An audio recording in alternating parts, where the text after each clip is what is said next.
네, 우리 옆 사람에게 당신에겐 주님이 필요합니다. 주님의 답입니다.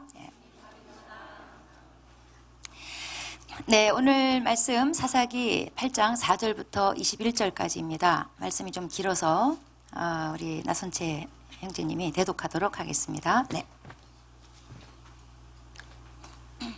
기드온과 그와 함께한 자 300명이 요단강에 이르러 건너고 비록 피곤하나 추격하며 그가 숫곳 사람들에게 이르되 나를 따르는 백성이 피곤하니 청하건대 그들에게 떡덩이를 주라. 나는 미디안의 왕들인 세바와 살문나의 뒤를 추격하고 있노라 하니 숫곳의 방백들이 이르되 세바와 살문나의 손이 지금 내 손 안에 있다는 거냐. 어찌 우리가 내 군대에게 떡을 주겠느냐 하는지라. 기드온이 이르되 그러면 여호와께서 세바와 살문나를 내 손에 넘겨주신 후에 내가 들가시와 찔레로 너희 살을 찢으리라 하고 거기서 브누엘로 올라가서 그들에게도 그같이 구한즉 브누엘 사람들의 대답도 숫곳 사람들의 대답과 같은지라. 기드온이 또 브누엘 사람들에게 말하여 이르되 내가 평안히 돌아올 때 이 망대를 헐리라 하니라. 이때 세바와 살문나가 갈골에 있는데 동방 사람의 모든 군대 중에 칼든 자 12만 명이 죽었고 그 남은 15,000명 가량은 그들을 따라와서 거기에 있더라.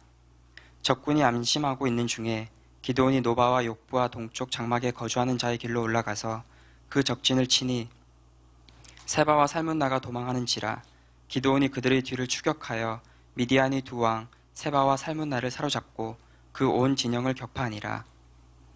요아스의 아들 기드온이 헤레스 비탈 전장에서 돌아오다가 숫곳 사람 중 한 소년을 잡아 그를 신문하매 그가 숫곳의 방백들과 장로들 77명을 그에게 적어준지라. 기드온이 숫곳 사람들에게 이르러 말하되 너희가 전에 나를 희롱하여 이르기를 세바와 살문나의 손이 지금 내 손 안에 있다는 거냐. 어찌 우리가 내 피곤한 사람들에게 떡을 주겠느냐 한 그 세바와 살문나를 보라 하고 그 성읍의 장로들을 붙잡아 들가시와 찔레로 숫곳 사람들을 징벌하고 브누엘 망대를 헐며 그 성읍 사람들을 죽이니라. 이에 그가 세바와 살문나에게 말하되 너희가 다볼에서 죽인 자들은 어떠한 사람들이더냐 하니 대답하되 그들이 너와 같아서 하나같이 왕자들의 모습과 같더라 하니라. 그가 이르되 그들은 내 형제들이며 내 어머니의 아들들이니라. 여호와께서 살아계심을 두고 맹세하노니 너희가 만일 그들을 살렸더라면 나도 너희를 죽이지 아니하였으리라 하고 그의 맏아들 여델에게 이르되 일어나 그들을 죽이라 하였으나 그 소년이 그의 칼을 빼지 못하였으니 이는 아직 어려서 두려워함이었더라. 세바와 살문나가 이르되 내가 일어나 우리를 치라.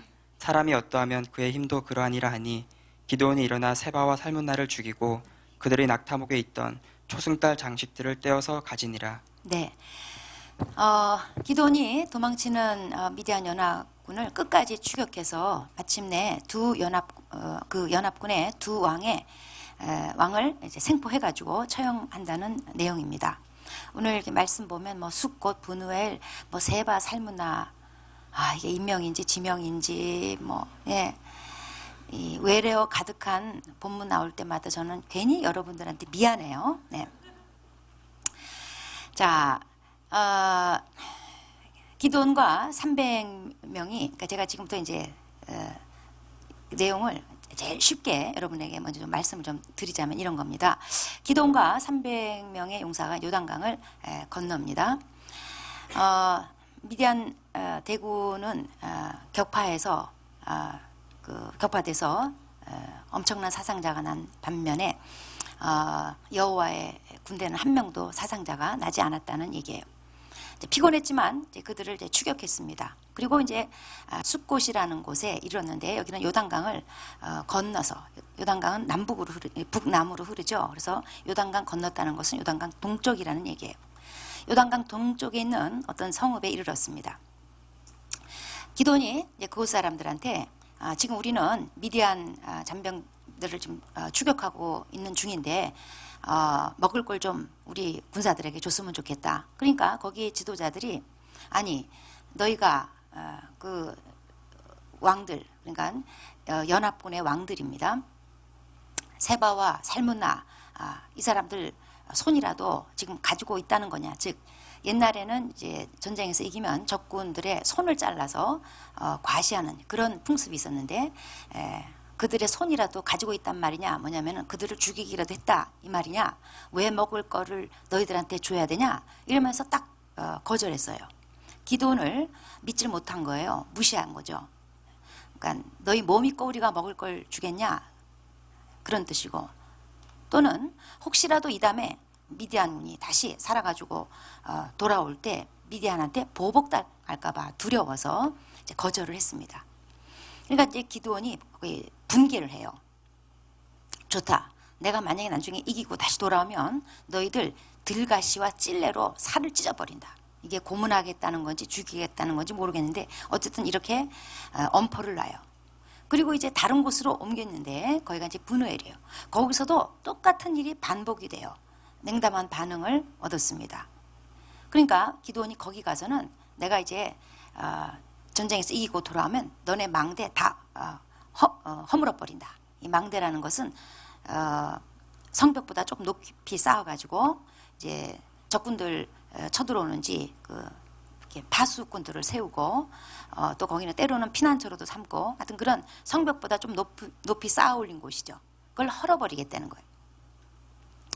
자, 기드온은 이렇게 요단강 건너서 인정받지를 못했습니다. 이스라엘 공동체가 당시에 연합하고 있지 않았다는 모습을 보여주는 것, 또는 지역적인 이기주의에 빠졌다는 것을 보여주는 거예요. 기드온은 사람들이 자기를 이렇게 믿지 못하는 것에 대해서 분개했어요. 응징을 다짐합니다. 사실 이거는 자기 옛날 모습, 불과 얼마 전의 모습을 전혀 생각하지 않는 모습이에요. 하나님이 기드온한테 나타났을 때 하나님이 여러 차례 말씀하심에도 불구하고 기드온은 계속 하나님을 믿지 못해서 하나님을 계속 시험했어요. 그런데 사람들이 자기 믿지 못한다고 이제 못 참는 거예요. 이런 걸 사자성어로 자로남불이라고 그래요.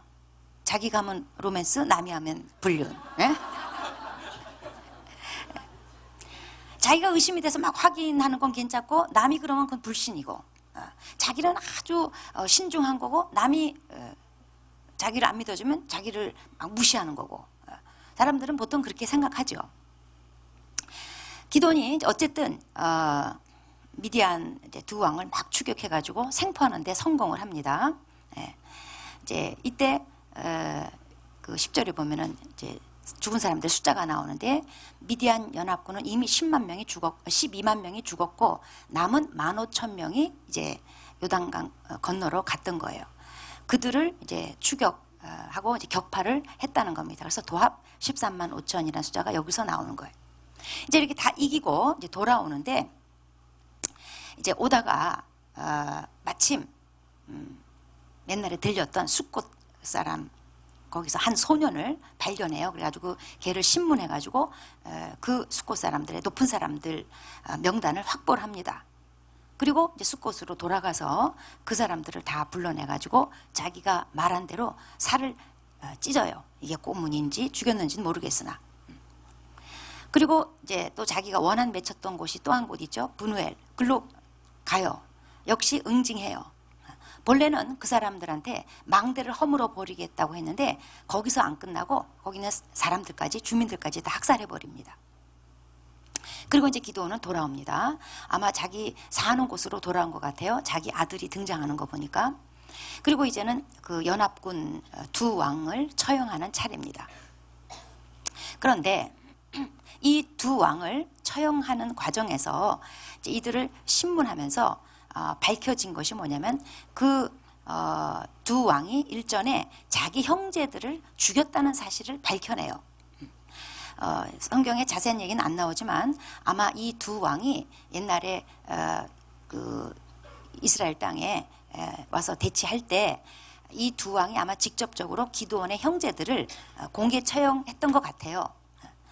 그래서 이 앞에 기드온의 아버지가 그 가문 사람들이 막 들고 일어나서 기드온 내놓으라고 했을 때 완전히 기드온을 감싸고 돌면서 안 내줬던, 이제 그게 왜 그랬는지 설명이 되는 거예요. 기드온의 형제들은 미디안의 왕들한테, 연합군한테 죽임을 당했다는 겁니다.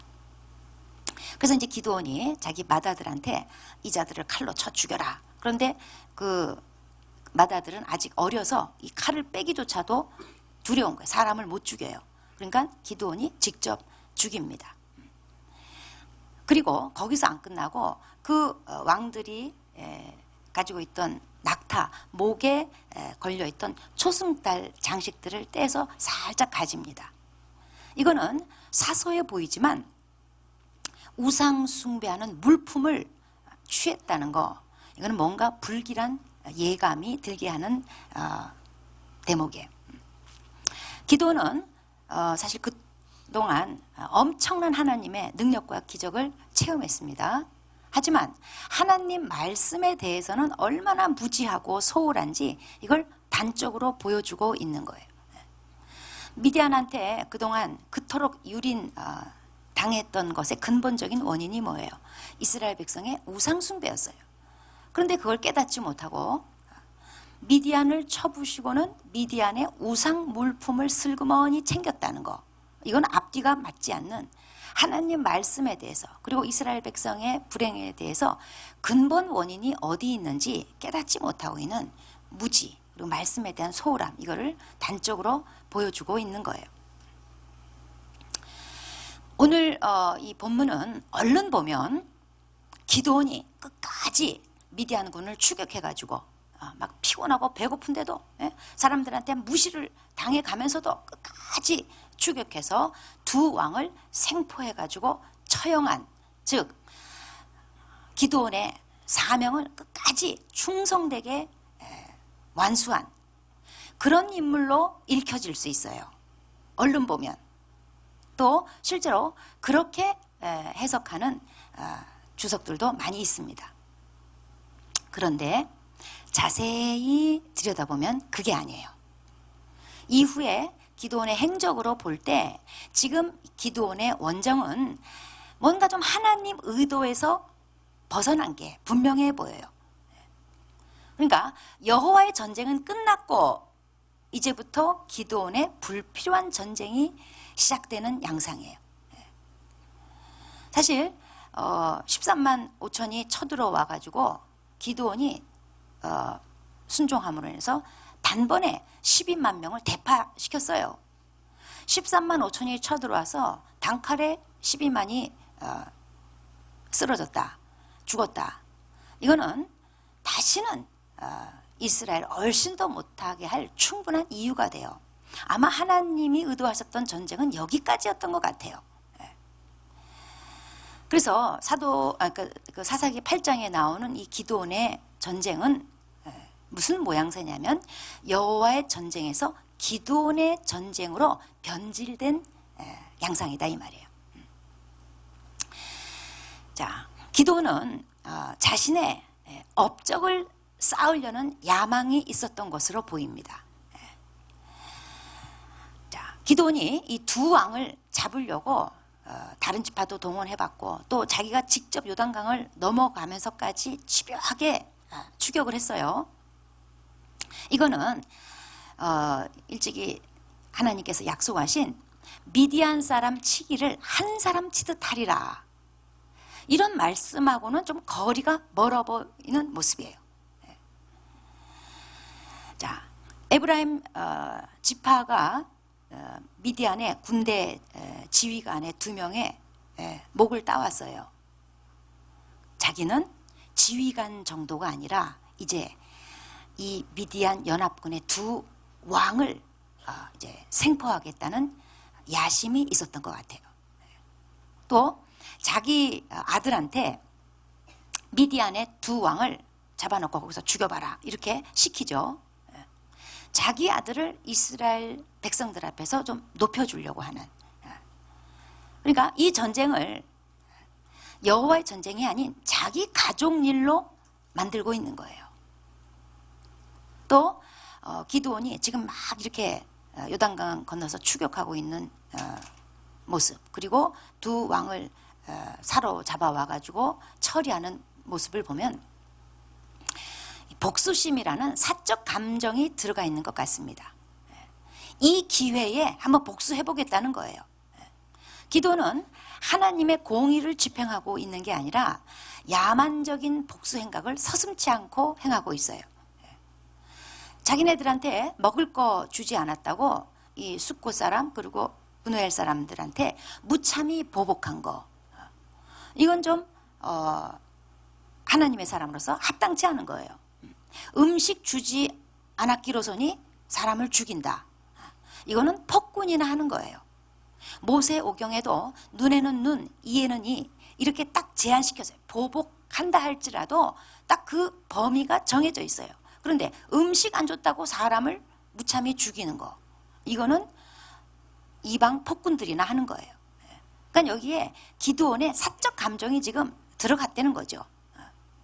브누엘 사람들한테도 내가 다시 돌아오면, 승전하고 돌아오면 너희들 가만히 안 놔도 망대 이거 다 허물어 버린다. 망대만 허문 게 아니에요. 사람까지 죽여버렸어요. 주민들까지 죽여버렸어요. 기드온은 여호와의 군대로 소집한 300명을 마치 자기 군사인 양 지금 사용하고 있어요.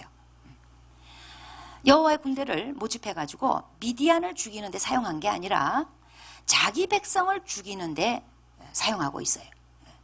그래서 이제 이스라엘 백성은 미디안을 두려워하는 게 아니라 기드온을 두려워해야 될 판국이에요. 그 다음에 기드온이 미디안의 이 두 왕을 처형할 때 보면은 너희들이 내 형제들 죽였다 이렇게 밝히고 말아요. 이걸 볼 때 기드온이 그동안 왜 끝까지 미디안 두 왕을 생포하려고 끝까지 추격하는데 집착했는지 그게 이해가 돼요. 기드온에게는 개인적으로 보복할 일이 있었던 거죠. 그리고 기드온이 이 두 왕을 이제 생포해가지고 그 앞에서 이런 얘기를 합니다. 자기 형제들을 죽인 것을 밝혀낸 다음에 만약에 너희가 내 형제들을 죽이지 않았다면 나도 너희들을 죽이지 않을 거다. 이런 말을 하는데 이거는 신명기 20장 16절 말씀을 위배하는 말이에요. 하나님은 이런 경우에 적군을 생포했으면 남김없이 다 처형하라고 죽이라고 명령하신 바 있습니다. 그런데 하나님 말씀을 자기 사적 감정에 따라서 만약에 너희들이 내 형제들을 죽이지 않았다면 나는 너희들을 살렸을 텐데 이렇게 말해서는 안 돼요. 자기 동족을 죽이는 데는 아무 꺼리낌 없이 죽이다가 만약에 내 형제를 너희들이 살려줬다? 그럼 난 너희 살려줄게. 하나님의 명령을 행하는 데 있어서는 또 자기 사적 감정이 작용해가지고 반대로 나오는, 이거는 아닌 거예요. 그러니까 지금 기도는 하나님 말씀을 집행하는 게 아니라 자기 개인적인 복수심을 실행에 옮기고 있는 게 분명하다는 거죠. 또 자기 어린 아들한테 그 두 왕을 죽이라고 시킵니다. 이건 뭐냐면 그 두 왕들을 죽이긴 죽이되 모욕감을 줘서 죽이겠다는 얘기예요. 그 두 왕의 입장에서 볼 때 그냥 기드온한테 죽임당하는 게 낫지 어린애 칼에 죽임당하는 거는 굉장한 모욕의 왕으로서. 그러니까 이 점에서도 기드온이 자기 개인적인 복수심을 표현한 것이 분명하다는 거죠. 자, 기드온에게 하나님의 영이 임해서 미디안 대군을 단숨이 격파했습니다. 기드온이 정말 하나님의 은혜를 입었고 하나님이 기드온 편에 섰다는 거, 기드온 편 되신다는 것이 천하에 드러났어요. 그거를 옆에서 그대로 봤던 300명의 용사들, 그 사람들은 기드온을 따르지 않을 수가 없어요. 기드온 통해서 하나님이 어떤 일 하셨는가 그냥 눈으로 생생히 봤거든요. 그러니까는 지금 입이 떡 벌어지고 그냥 침이 줄줄 나오면서 그냥 무조건 지금 기드온 하자는 대로 따를 수밖에 없는 상황이에요. 기드온은 이쯤에서 마무리를 잘 했어야 됐어요. 그런데 하나님의 영이 임했다고 이참에 이 여세를 몰아서 자기 업적을 쌓고 보복을 하는데 그만 문제를 틀어버린 거예요. 그러니까 기드온의 야망과 기드온의 사적 감정, 즉 기드온의 욕심과 사심이 발현된 거예요. 기드온은 자기 군대를 지치게 했습니다. 하나님의 용사를 희생시키면서까지 자기 업적 쌓는데 동원시켰어요. 하나님 용사들을 가지고 하나님 백성을 죽이는데 사용했어요.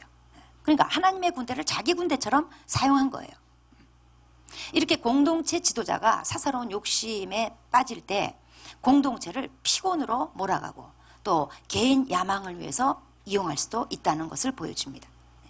어느 교회에서 교회 건축을 겨우 마치고 다 지쳐 있는데 갑자기 목사님이 기도원 부지가 싼 게 나왔다며 다 우리 또 그것을 향해서 헌신하자며 그래서 상처받았다. 뭐 제가 그런 얘기 들은 적이 있어요. 지도자의 사심이나 개인 감정 이거 주의해야지 됩니다. 제가 옛날에 초신자 때 어느 대형 교회에서 수요예배를 드리는데 중간에 어떤 자매님이 하여튼 뭔 일이 있었는지 중간에 가운데 통로를 향해서 나갔어요. 걸어 나갔어요. 그랬더니 목사님이 기분이 상하셨는지 그 나가는 자매를 향해서 얼마나 야단을 치고 거의 저주에 가까운 소리를 하는, 제가 초신자 때 엄청 충격을 받았어요.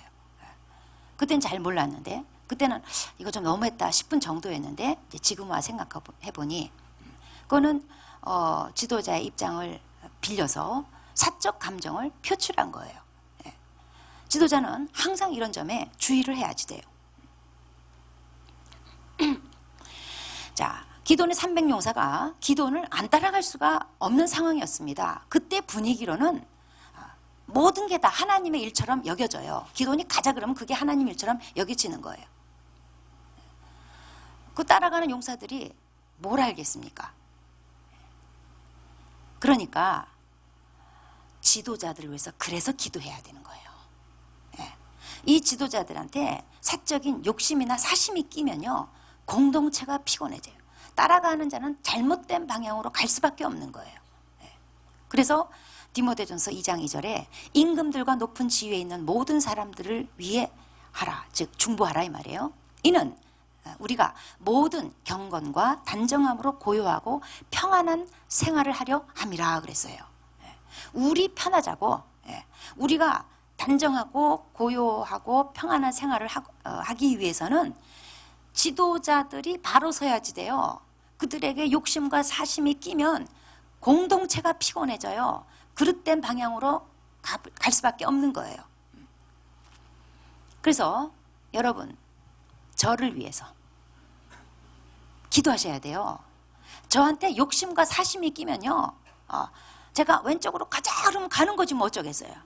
가다 보면 이런 일이 발생하는 거예요. 요단강 건너가요. 그래서 자기 욕심과 사심을 이뤄요.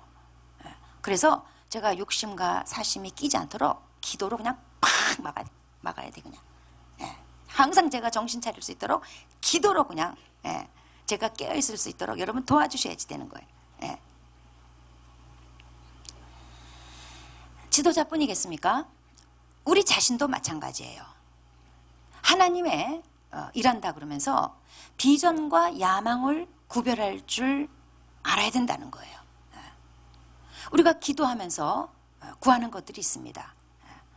표면상으로는 구호는 하나님의 영광을 위하여, 하나님의 나라를 위하여 구하는 듯해요. 그리고 사람들한테 기도 제목 부탁해요. 내가 지금 하나님의 영광을 위해서 이거 한다고, 하나님의 나라를 위해서 다 내가 지금 이렇게 애를 쓰고 있다고.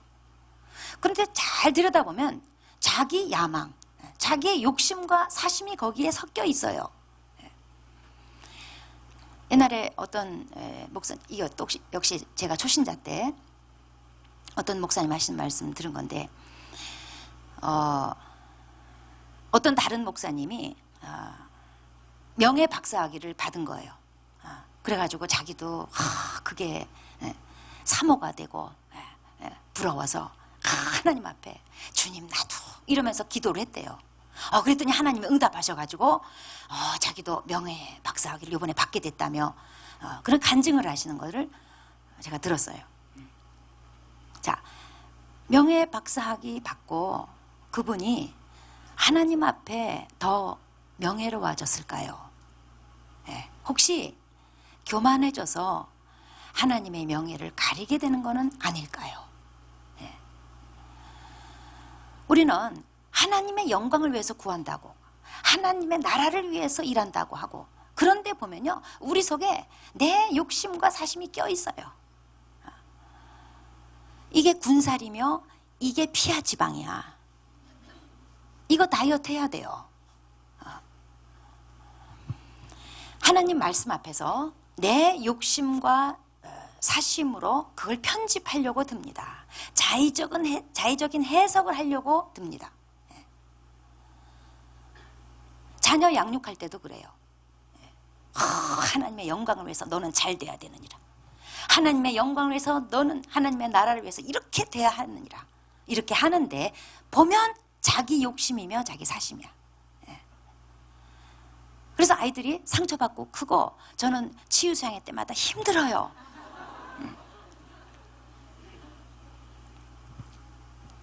하나님의 백성은 하나님의 나라와 하나님의 의를 구하는 자인 거예요. 그런데 기드온은 자기 집안을 구했어요. 자기 의를 구했어요.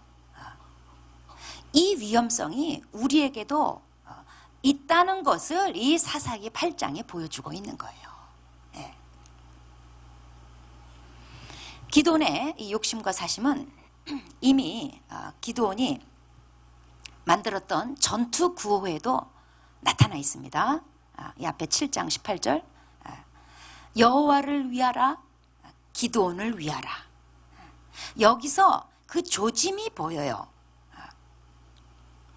그러니까 여호와를 위한 전쟁에서 안 끝나고 기드온을 위한 전쟁으로 이끌어 가는 거예요. 나중에는. 자, 기드온을 위하여, 기드온을 위하라. 기드온이 만든 구호에 이게 왜 들어갔을까요? 그건 본래 기드온 안에 들어있던 게 이참에 하나님의 영이 임한 김에 하나님을 위해 군사가 모인 김에 하나님의 이름을 위해서 나가 싸우는 김에 이참에 그냥 이게 나오는 거예요. 이런 말이 있습니다. 동쪽으로 기운 나무는 동쪽으로 쓰러진다. 뭔 말인지 감 잡히시죠? 평상시는 잘 몰라요. 그런데 비바람이 불고 태풍이 불면요, 원래 살짝 기울어져 있던 쪽으로 쓰러져요. 쓰러진 쪽 반대쪽으로 쓰러지지 않아요. 쓰러져 있던 쪽으로, 기울어진 쪽으로 쓰러져요. 즉 원인 없는 결과는 없다는 거예요. 물론 하나님이 어떤 사람을 쓰실 때 완벽한 사람을 쓴다는 건 아닙니다. 그러면 아무도 못 써요. 아무도 못 써요. 우리 교회 저를 포함해서 아무도 못 써요.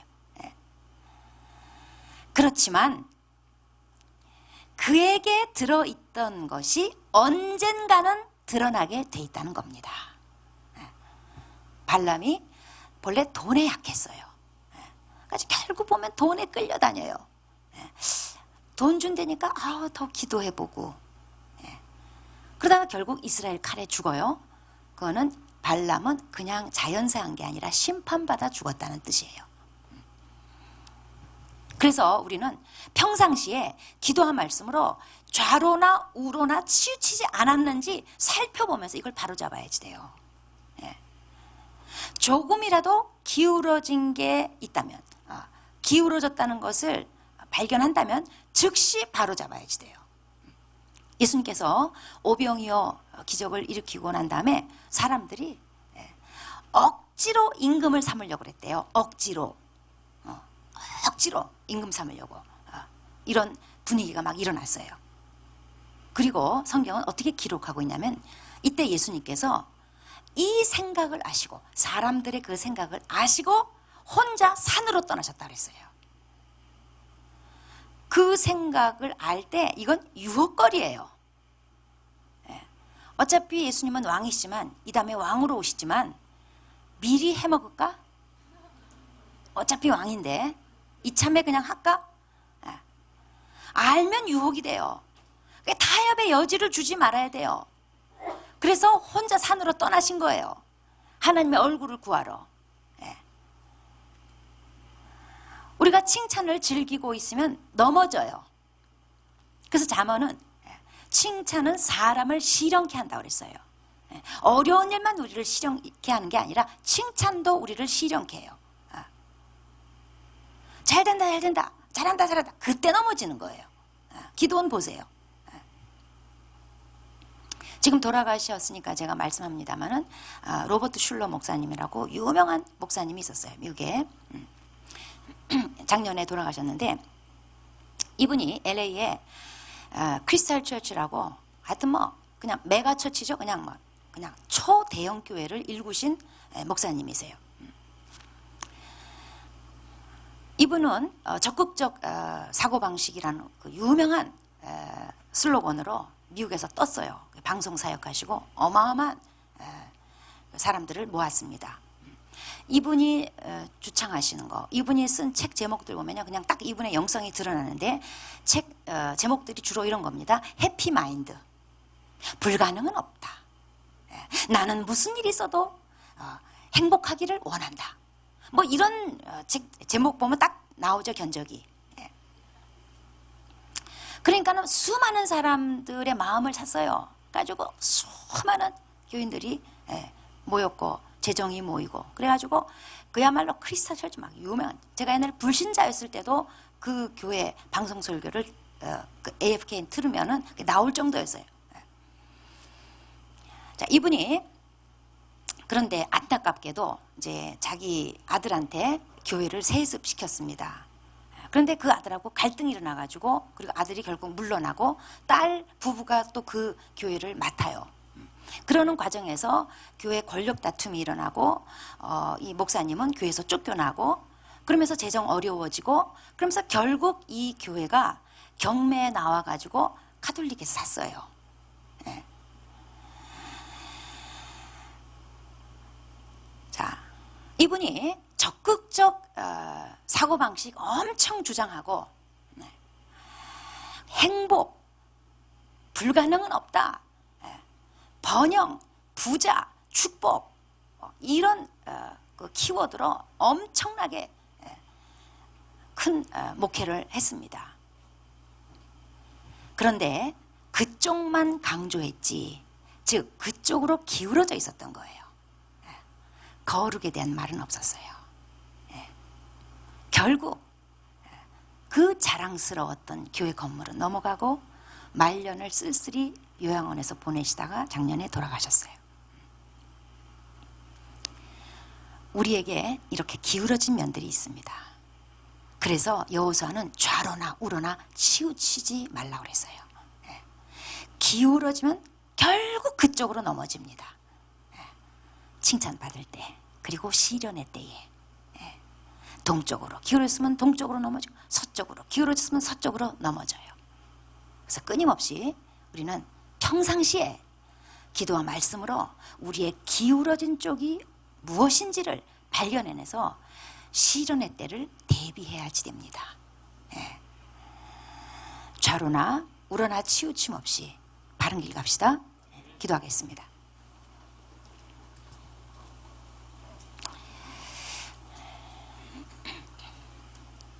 우리는 불완전한 존재입니다. 누구나 다 보면 기울어진 쪽을 가지고 있습니다. 지금은 모르는데 시련할 때에 그게 그쪽으로 쓰러지게 돼 있습니다. 그래서 평상시에 우리 마음 관리 잘하고 기도와 말씀으로 어느 쪽으로 기울어졌는지를 발견해내서 대비를 해놔야 됩니다. 하나님 앞에 정직하게 우리의 마음을 올려드리면서, 하나님, 저는 허물이 많은 자입니다. 제 안에 기울어진 게 많이 있습니다. 도와주십시오. 시련의 때 그쪽으로 넘어지지 않도록, 하나님, 제가 좌로나 우로나 치우치지 않도록 아버지 저를 바른 길 갈 수 있게 보여주시고 이끌어 주시옵소서. 기도하시겠습니다.